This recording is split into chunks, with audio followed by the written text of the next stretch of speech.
Market Mantra. Market Mantra. Market Mantra. Market Mantra. Market Mantra.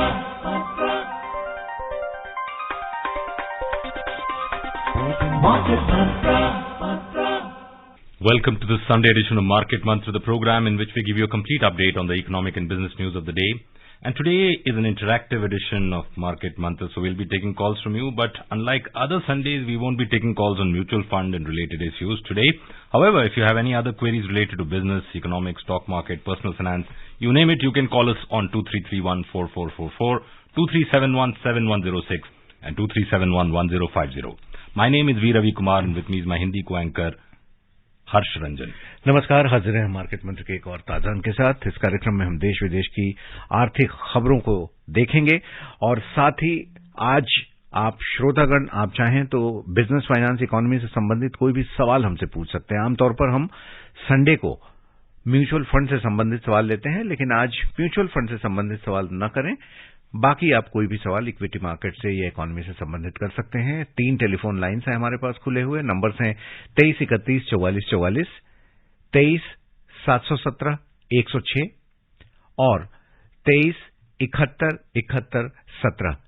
तीनों number Delhi के landline number हैं। इनके पहले 011 यहां का एसटीडी कोड लगाएं। और आपके सवालों का जवाब देने के लिए हमने खास तौर पर स्टूडियो में आमंत्रित किया है फाइनेंस एक्सपर्ट यामिनी अग्रवाल को। यामिनी, आपका बहुत बहुत स्वागत है। और शुरू करते हैं हेडलाइंस के साथ। V Ravi Kumar. Prime Minister Narendra Modi inaugurates several infrastructure projects in Nagpur, says progress of states will power development of the nation in Amrit Kaal.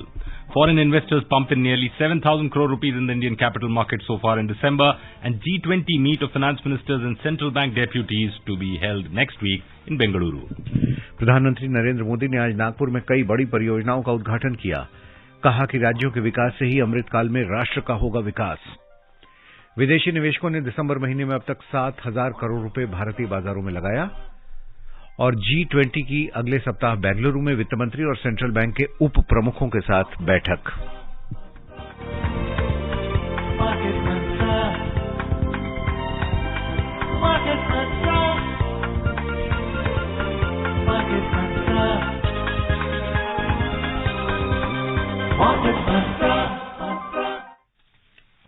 Prime Minister Narendra Modi today inaugurated Phase 1 of Samruddhi Mahamarg connecting Nagpur and Shirdi, covering a distance of 520 kilometers. The 701-kilometer expressway is one of India's longest expressways and will pass through 10 districts in Maharashtra. It is being built at a cost of around 55,000 crore rupees. Mr. Modi said Samruddhi Mahamarg will ensure seamless connectivity across Maharashtra. He said it will not only reduce the distance between these two cities, but will connect 24 districts of Maharashtra in a modern way and provide agricultural progress, pilgrimage development, promotion of industries and employment opportunities. Earlier, the Prime Minister dedicated Nagpur Metro Phase 1 to the nation and laid the foundation stone of Nagpur Metro Phase 2 at Khapri Metro Station this morning. The Prime Minister also flagged off 2 inaugural metro trains from Khapri to Automotive Square and Prajapati Nagar to Lokmanya Nagar. Phase 1 of the Nagpur Metro is developed at a cost of more than 8,650 crores, while Phase 2 will be developed at a cost of more than 6,700 crores. After dedicating several development projects in Nagpur, Prime Minister Narendra Modi said it's a very special day for Maharashtra and a bouquet of development works is being launched from Nagpur that will transform the lives of people. Mr. Modi said progress of states will power development of the nation in Amrit Kaal. He said long-term vision is pivotal for stable growth and development. Mr. Modi said our government is touching the lives of every poor person by giving a human touch to all infrastructure facilities. And as we speak, my namesake Ravi from Delhi has joined us. Ravi, welcome to Market Mantra. Please put your question. Ravi, you're live with us. Please go ahead and ask your question. Hello. हाँ जी, सवाल पूछे अपना। जी नमस्कार। नमस्कार नमस्कार। जी, ये जो Russia ने ऑयल प्राइस कैप जो लगाया है सर, इसका क्या इम्पैक्ट होगा ये जानना सर मेरे को। जी देखिए, जहाँ तक क्रूड ऑयल प्राइसेस हैं, क्रूड ऑयल प्राइसेस का इफेक्ट यही रहता है कि ओवरऑल किसी भी इकोनॉमी में जो वो प्राइसेस हैं वो as a raw material use होती हैं और उनका सीधा असर महंगाई के दर पे पड़ता है। तो अगर आप जो क्रूड ऑयल प्राइसेस हैं उनको देखें तो क्योंकि 80% इम्पोर्ट होता है तो उसका सीधा असर आपके महंगाई दर पे पड़ता है. And J.S. Saluja has also joined us on the program. Saluja Saab, welcome to Market Mantra. Please put your question. This is J. Saluja from New Delhi. Yeah. मेरा सवाल ये था कि अभी देखा गया है कि PSU बैंक बहुत तेजी के साथ बढ़े हैं, जो शेयर्स हैं PSU बैंक के, लेकिन अगर उनका हम चार्ट देखते हैं 5 या 10 साल का तो ऐसा लगता नहीं कि बहुत ज्यादा बढ़त हुई है. तो मैं यामिनी मैडम की राय जानना चाहता हूँ, क्या ये अभी और बढ़ेंगे या अभी नहीं बढ़ेंगे?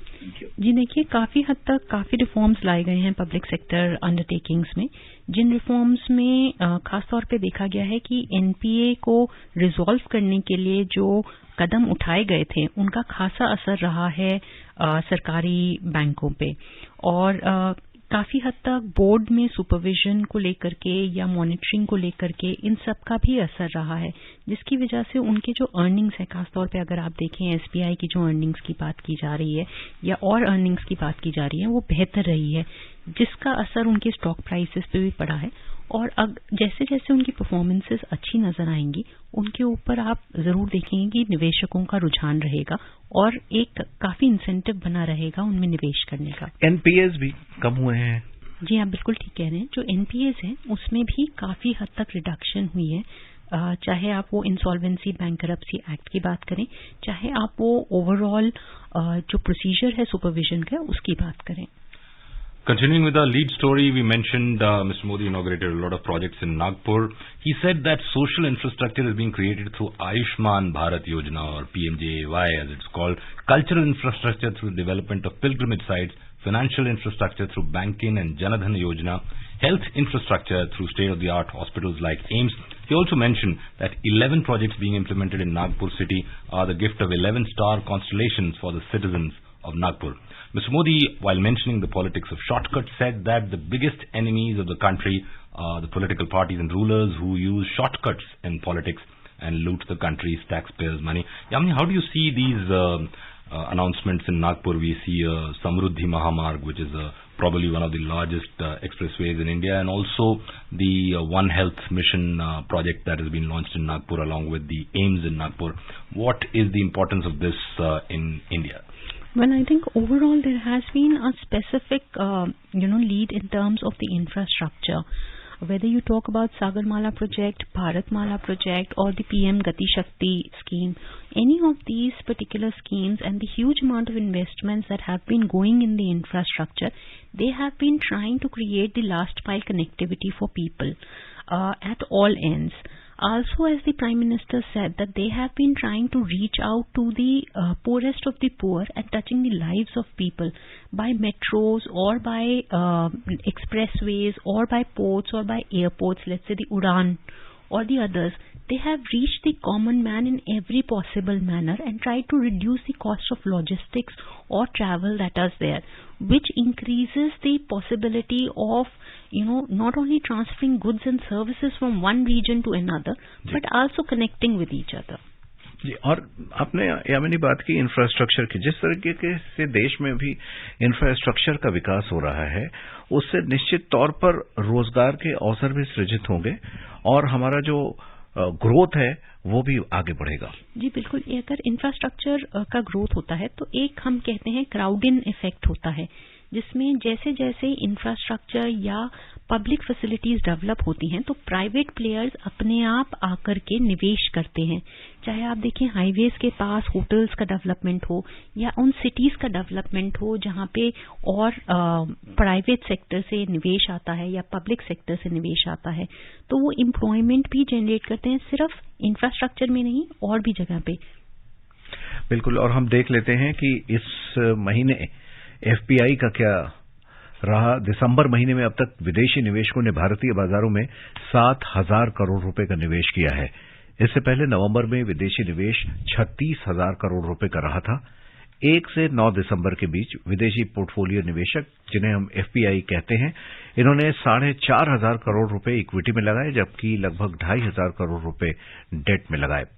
इससे पहले विदेशी निवेशकों ने सितंबर में लगभग 7,500 करोड़ रुपए निकाले थे, जबकि अक्टूबर महीने में शुद्ध निकासी 8 करोड़ रुपए की रही थी. यानी अगर हम देखें मार्केट की स्थिति को, तो हमारा मार्केट जो है एफपीआईज के रहने से भी, या एफपीआई कई महीने ऐसा हो रहा है कि निकाल भी रहे हैं, इसके बावजूद चूंकि डोमेस्टिक इन्वेस्टर्स इतने ज्यादा हैं कि हमारा सेंसेक्स निफ्टी जो है उसमें बहुत असर नहीं पड़ रहा है, वो लगातार बढ़ता जा रहा है। लेकिन इस सवाल का जवाब हम आपसे बाद में लेंगे। एक हमारे साथ कॉलर जुड़ गई हैं गुरुग्राम से, कांता जी। पहले इनको ले लेते हैं क्योंकि मेहमान पहले, फिर हम बात करेंगे। कांता जी, आपका स्वागत है, सवाल पूछ लें। अच्छा सर, नमस्ते। नमस्ते जी। मैं ये पूछना चाह रही हूँ कि सीनियर सिटीजन को जैसे कोई ब्याज से इनकम होती है तो उस पर कितनी इनकम पर टैक्स लगता है फार्म भरने के बाद? जी, इंटरेस्ट पे जो भी इनकम होती है उसको आप टैक्सेबल होती है, पर क्योंकि उसके स्लैब्स होते हैं, उसी स्लैब्स के हिसाब से जो आपकी इनकम बैठेगी, अगर वो एग्जेम्पशन लिमिट से कम है तो आपको कोई टैक्स नहीं पे करना पड़ेगा, अगर एग्जेम्पशन लिमिट से ज्यादा है तो टैक्स पे करना पड़ेगा।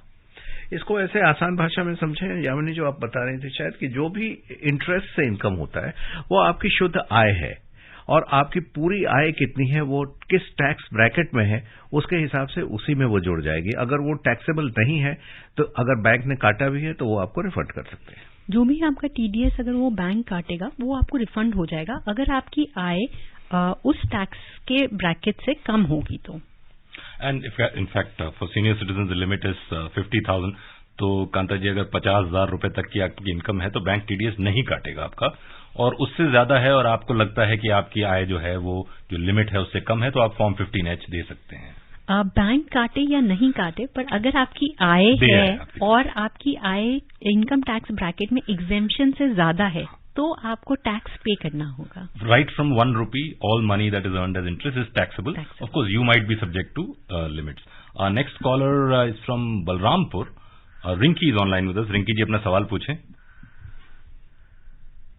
हेलो। हेलो जी रिंकी जी, अपना सवाल पूछ सकती हैं आप। लग रहा है इनका लाइन में डिस्कनेक्टिविटी है। खैर, बहरहाल हम आते हैं कि हमारे अब डोमेस्टिक इन्वेस्टर्स इतने ज्यादा पिछले 1-2 सालों में बढ़े हैं कि एफपीआईज पे जो डिपेंडेंसी पहले थी वो अब नहीं है।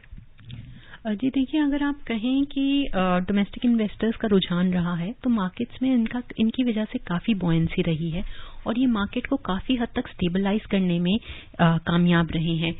जब हमने देखा कि एफआईआईज के एज नेट सेलर्स भी रहे तो इनका सीधा असर एकदम से मार्केट पे नहीं पड़ा। कुछ पॉइंट्स तो वो गिरी पर फिर संभल गई, क्योंकि इन्वेस्टर्स का काफी कॉन्फिडेंस डोमेस्टिक मार्केट में है और ये जो कॉन्फिडेंस है वो बाकी एफआईआईज को भी अपनी तरफ आकर्षित करता है, क्योंकि एक तरफ से आपका जब अंदरूनी तौर पे निवेशक अगर मार्केट में कॉन्फिडेंस दिखाता है तो वो एक मार्केट की जो स्ट्रेंथ है उसे प्रदर्शित करता है। In fact Yamini, the upcoming MPC, not MPC, the Fed Reserve meeting, FOMC as they call it in the US, I think it's going to happen on Wednesday. So they might probably decide another 25 or 50 basis points, we don't know. But then their rate will be in the range of 4.25 to 4.5, their operative rate. And we are currently, our rate is around 6.25. If this kind of, there is a good rate, I mean 4.25 is a good rate for US dollar, and you get it completely in the US dollar.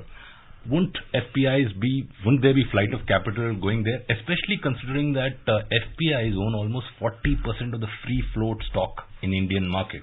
40% is a huge amount, and if the rates continue to grow there and don't grow at the same rate in India, since it doesn't seem likely to grow at the same rate in India, would that differential put pressure on money moving away from India? You're very true with this. If the rates continue to rise, as there has been a 75 basis point hike that is there, and there is an expected rise which is estimated in the next week, it will cause the FIIs to move their funds towards the US.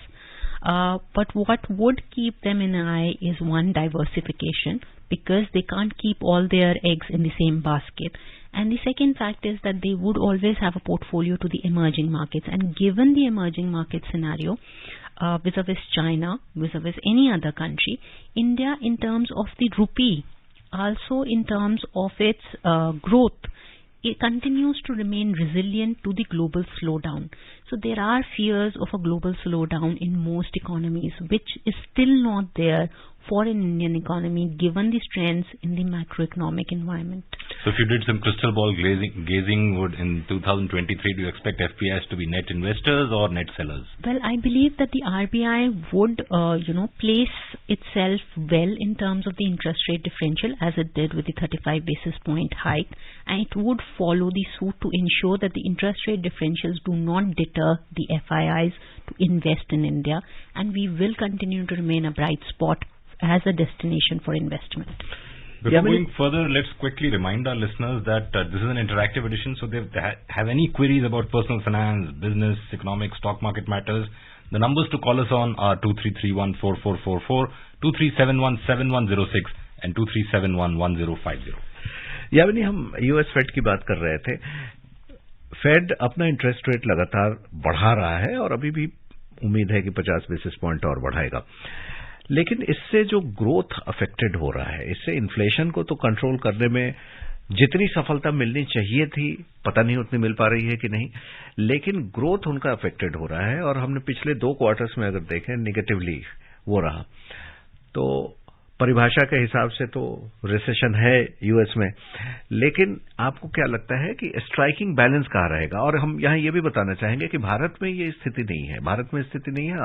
यहाँ का RBI भी अपना rate बढ़ा रहा है, 6.25 है, अभी 35 basis points last week बढ़ाया, लेकिन इन सब के बावजूद हमारा ग्रोथ जो है वो उतना अफेक्टेड नहीं हुआ है।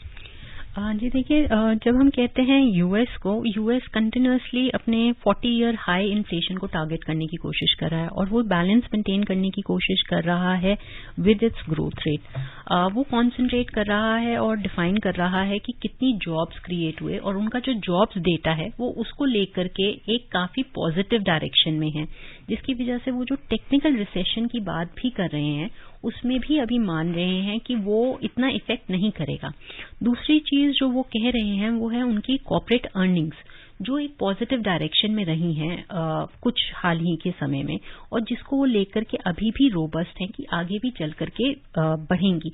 इसलिए वो ग्लोबल स्लो डाउन को जो सेंट्रल बैंक है उनका वो इतना फोकस में नहीं रख रहा, पर क्योंकि इन्फ्लेशन स्टैंडर्ड ऑफ लिविंग को काफी इफेक्ट करता है और कॉस्ट ऑफ लिविंग बहुत बढ़ा देता है और काफी हाई है, तो उसको फोकस करते हुए उनकी डायरेक्शंस दे रही हैं।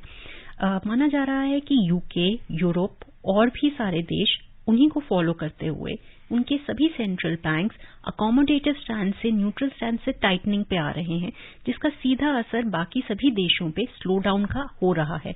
और हम देख सकते हैं कि जो फियर है ग्लोबल स्लो डाउन का वो कंटिन्यूअसली राइज कर रहा है और वो मार्केट्स को भी अफेक्ट कर रहा है, जैसे हमारी मार्केट को भी अफेक्ट किया था। भारत में जो स्थिति है वो काफी जो है अंतराल पे है, क्योंकि यहाँ पे जो चीजें देखी जाती हैं वो उसके अंदर जो ग्रोथ रेट है वो अभी भी अगर प्रोजेक्शंस FY23 की देखें तो 6.8% पे मानी जा रही हैं, और जो इन्फ्लेशन है उसे काफी हद तक कोशिश किया जा रहा है कंट्रोल किया जाए। ये भी देखा जा रहा है कि जो भारत के अंदर जो काफी कदम उठाए गए हैं, चाहे वो फिस्कल प्रूडेंस को लेकर के हों या फिस्कल एक्सपेंडिचर को लेकर के हों या एक ओवरऑल रिफॉर्म्स के प्रोसेसेस हों, उन सभी में गति देखी गई है, जिसकी वजह से जो मैक्रो इकोनॉमिक पैरामीटर्स हैं, चाहे वो जीडीपी हो, चाहे वो कोई भी और पैरामीटर हो, वो सभी स्ट्रेंथ दिखा रहे हैं अभी। तो जो निवेशक हैं जब वो रिटर्न्स देखते हैं या जब वो और चीजें देखते हैं, वो ये जरूर देखना चाहेंगे कि वो इकोनॉमी स्ट्रेंथेंड है और रिजिलियंट है या नहीं ग्लोबल स्लो डाउन को लेकर के। जी, RS दहिया हमारे साथ जुड़े हुए हैं थोड़ी देर से दिल्ली से। दहिया साहब नमस्कार, स्वागत आपका, सवाल पूछ लें। सर नमस्कार, यामिनी जी मैम को भी नमस्कार। जी नमस्कार मैम। मेरे 2 छोटे छोटे क्वेश्चन है। One is the IT industry involve in export of software is down, although such companies are about 15 to 20% down from their 52-week high.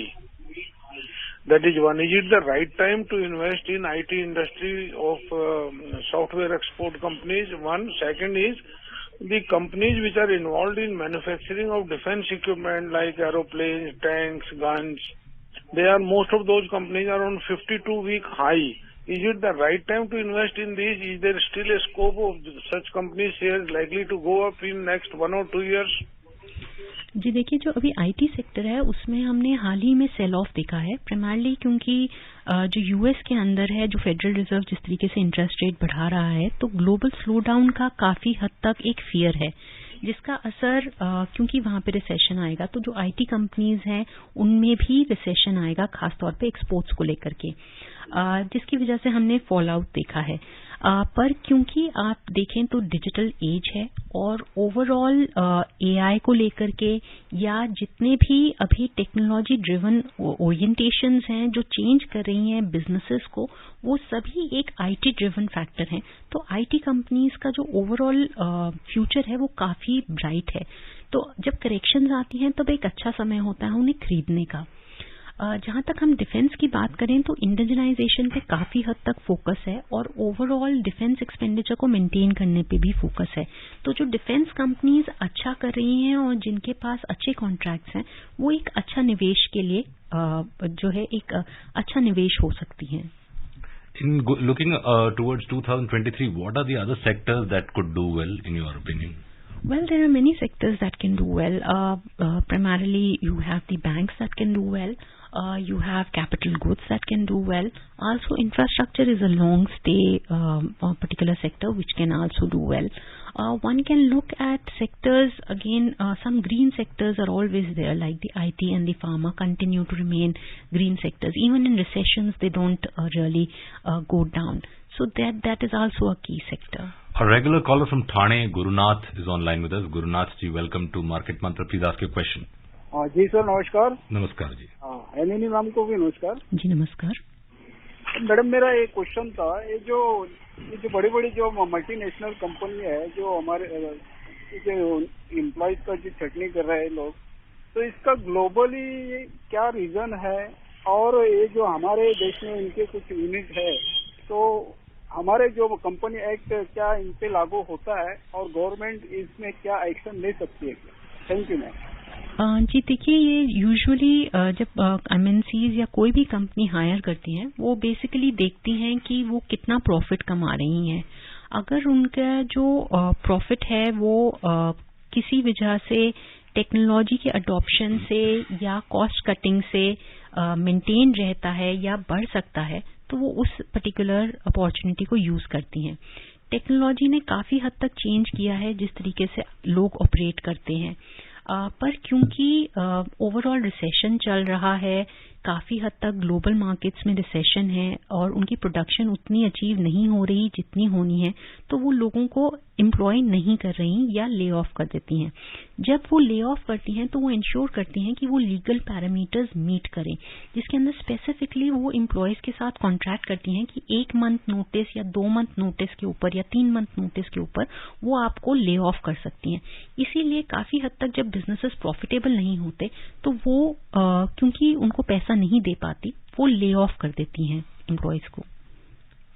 और यामिनी, अभी हम बात कर रहे थे आपसे सेक्टर के बारे में, आपने कई सारे सेक्टर्स बताए, ऑफ कोर्स बैंकिंग बताया, इंफ्रास्ट्रक्चर सेक्टर बताया, लेकिन अभी ये बताएं कि अगर कोई बिल्कुल सेफ निवेश करना चाहता है और ब्याज की दरें बढ़ी हुई हैं, अभी बैंक्स आपको एफडीज पे अच्छा ऑफर कर रहे हैं, तो अगर आप बिल्कुल सेफ जोन में रहना चाहते हैं तो ये ऑप्शन कैसा हो सकता है? क्योंकि बाकी जिन भी सेक्टर्स में आप जाएं, चाहे बैंकिंग में जाएं, इंफ्रास्ट्रक्चर में जाएं, आपको एक टाइम होराइजन तो उसमें भी 4 साल 3 साल का तो रखना ही होगा। जी देखिए, ये आपकी रिस्क एपेटाइट पे डिपेंड करता है कि आप किस पर्टिकुलर चीज में निवेश करना चाहते हैं। बैंक एफडीज अच्छा निवेश के लिए ऑप्शन होती हैं अगर आप बिल्कुल सेफ खेलना चाहते हैं और आप बिल्कुल पैसिव खेलना चाहते हैं, क्योंकि आपने एक बार निवेश कर दिया, आप आखिर में निकालते हैं। आपके स्टॉक्स और म्यूचुअल फंड्स जो होते हैं वो भी एक अच्छा निवेश का ऑप्शन होते हैं, पर आप अपना टाइम होराइजन और ऑब्जेक्टिव्स आइडेंटिफाई करते हैं। आप कितना अग्रेसिव होना चाहते हैं, कितना पैसिव खेलना चाहते हैं, उसी के ऊपर आप लार्ज स्टॉक्स, मिड कैप्स या स्मॉल कैप स्टॉक्स में निवेश करते हैं। सिमिलरली आपके पास एक पूरी रेंज होती है म्यूचुअल फंड्स की, जिनके अंदर आप निवेश कर सकते हैं डिफरेंट पोर्टफोलियो साइजेस में। आप ये भी कोशिश कर सकते हैं कि आप गवर्नमेंट सिक्योरिटीज जो रिटेल इन्वेस्टर्स के लिए ओपन है, आप उसमें भी निवेश कर सकते हैं, जो एक अच्छा रिटर्न देती हैं, एफडी से बेहतर देती हैं और काफी सेफ होती हैं। तो ये आपके रिस्क एपेटाइट पर डिपेंड करता है कि आप कहाँ लगाएं। देवदास हमारे साथ जुड़े हुए हैं दिल्ली से अभी। देवदास जी, सवाल पूछ लें। हेलो हेलो जी देवदास जी, सवाल पूछ लें अपना। हेलो। हाँ देवदास जी, हम आपको सुन पा रहे हैं, सवाल पूछें अपना। हाँ जी, नमस्कार मैम। नमस्कार जी। जी नमस्कार। मैडम, मैं ये कहना चाहता हूँ, जैसे हम आपका प्रोग्राम सुनते हैं, इसमें जो हमारे नए कस्टमर हैं, नए कस्टमर मार्केट मंत्रा के थ्रू जुड़ते हैं, तो जो लोगों को बिल्कुल भी कहीं भी इन्होंने कुछ नहीं किया अभी तक, मार्केट में कुछ करना चाहते हैं, तो वो जानकारी नहीं रखते और बिल्कुल न्यू हैं, तो इसके लिए हमें कैसे आपसे संपर्क करें, कहाँ आपके आप ये लगाना चाहें अगर मार्केट में, तो कैसे इसके लिए जुड़? जी देवदास जी, हम सवाल समझ गए। यामिनी ये जानना चाह रहे हैं कि अगर कोई मार्केट में एंट्री लेना चाहता है, as a new customer invest करना चाहता है, कैसे लगाए? जी, सबसे पहले तो बेहतर है आप मार्केट मंत्रा कंटिन्यूअसली सुने, तो आपको काफी हद तक मार्केट्स के बारे में और इकोनॉमी के बारे में जानकारी मिलती रहेगी। आपको यहाँ पे काफी हद तक निवेश कैसे कर सकते हैं और किन चीजों का ध्यान रख सकते हैं वो भी बताया जाता है। उसके साथ साथ काफी हद तक प्रकाशन आते हैं प्रिंट में भी और टेलीविजन के माध्यम से, जो काफी हद तक जानकारी देते हैं। आप प्रॉक्सी अकाउंट्स भी खोल सकते हैं याहू या किसी और उसके साथ, जिसके अंदर आप पोर्टफोलियोज बना सकते हैं, जो स्टॉक्स के पोर्टफोलियोज होते हैं या बॉन्ड्स के हो सकते हैं, और आप उनको एक कुछ समय के लिए मेंटेन करके देख सकते हैं कि आप निवेश करते हैं तो आपको फायदा होता है या नहीं होता। आपको उसके लिए पैसा लगाने की जरूरत नहीं है। अगर आप पैसा लगा करके देखना चाहते हैं, ट्रेड करना चाहते हैं, तो आप उसके लिए एक डीमैट अकाउंट किसी स्टॉक ब्रोकर के साथ खोलें और निवेश करने के लिए सोच समझ करके फिर निवेश करें। और आजकल ज्यादातर बैंक्स जो हैं वो डीमैट अकाउंट की सुविधा दे देते हैं। आप उनके साथ खोल के अपने सेविंग्स बैंक अकाउंट को उसे अटैच कर सकते हैं और ट्रेड आसानी से कर सकते हैं। Before going further, let's quickly look at the next story that we are covering. The first G20 Finance and Central Bank Deputies FCBD meeting is scheduled to be held during 13 to 15 December 2022 in Bengaluru. According to the Ministry of Finance, this meeting, which will mark the start of discussions on the finance track agenda under the Indian G20 presidency, will be hosted jointly by the Ministry of Finance and Reserve Bank of India. The discussions during the meeting will focus on the agenda for the finance track under the Indian G20 presidency. This includes reorienting international financial institutions to meet the shared global challenges of the 21st century, financing cities of tomorrow, managing global debt vulnerabilities, advancing financial inclusion and productivity gains, financing for climate action and SDGs. And another namesake of mine from Bhilai, Ravi, is online with us. Ravi, please ask a question quickly and briefly. Good evening, Market Mantra. Good evening. Mani ji ko bhi namaskar. जी नमस्कार। My question is with a concern on the performance of the manufacturing sector in our country. अभी जैसे recession है आगे, ये भी बता रहे हैं, और एक क्वेश्चन के आंसर में एक एक्सपर्ट कह रहे थे कि हमारा जो सर्विसेज सेक्टर है, मतलब पर्टिकुलरली आईटी जो है, उसके कारण से हमारा जीडीपी या जो भी है थोड़ा सा अच्छा प्रोजेक्शन हो जाता है। लेकिन फंडामेंटली हम जो मैन्युफैक्चरिंग का हमारा क्या सिनेरियो है, एग्री, मैन्युफैक्चर और ये सर्विसेज आईटी वगैरह, तो उसमें मेरा क्वेश्चन जो है, हमारे मैन्युफैक्चरिंग सेक्टर का कितना कंट्रीब्यूशन कितना अच्छा है फ्यूचर में, मतलब 23-24 में क्या सिनेरियो है, मैं जानना चाह रहा हूँ। जी देखिए, हम सर्विसेज सेक्टर में देखें तो 60% जीडीपी की कंट्रीब्यूशन है, अबाउट 21% इंडस्ट्री की है और अबाउट 13 से 14% आपका एग्रीकल्चर सेक्टर है। तो इस कंट्रीब्यूशन के हिसाब से मैन्युफैक्चरिंग का काफी हद तक कंट्रीब्यूशन रहता है और इसका सबसे इम्पोर्टेंट कंट्रीब्यूशन रहता है आपके एम्प्लॉयमेंट के ऊपर। तो ये सभी फैक्टर्स बहुत इम्पोर्टेंट रोल प्ले करते हैं इकोनॉमी के लिए। Right, so that probably would be the last caller in this edition of Market Mantra. But going forward, Yamini, there's typically one question that a lot of callers ask is about the precious metals. I'm sure probably you are also interested in some of them. Gold and silver. What's your outlook? Should people hold? Should they sell? Should they hoard? What should they do? Well, it is always good to invest a certain amount of money in gold as a part of your portfolio diversification, but not to hoard it or not to keep it to a larger extent. Thank you, Yamini, for joining us live in this edition of Market Mantra and answering our listeners' questions. Before we close, a reminder of the headlines. Prime Minister Narendra Modi inaugurates several infrastructure projects in Nagpur, says progress of states will power development of the nation in Amrit Kal. Foreign investors pump in nearly 7,000 crore rupees in the Indian capital market so far in December, and G20 meet of finance ministers and central bank deputies to be held next week in Bengaluru. That's all that we have in this edition of Market Mantra. Namaskar. Namaskar. Market Mantra.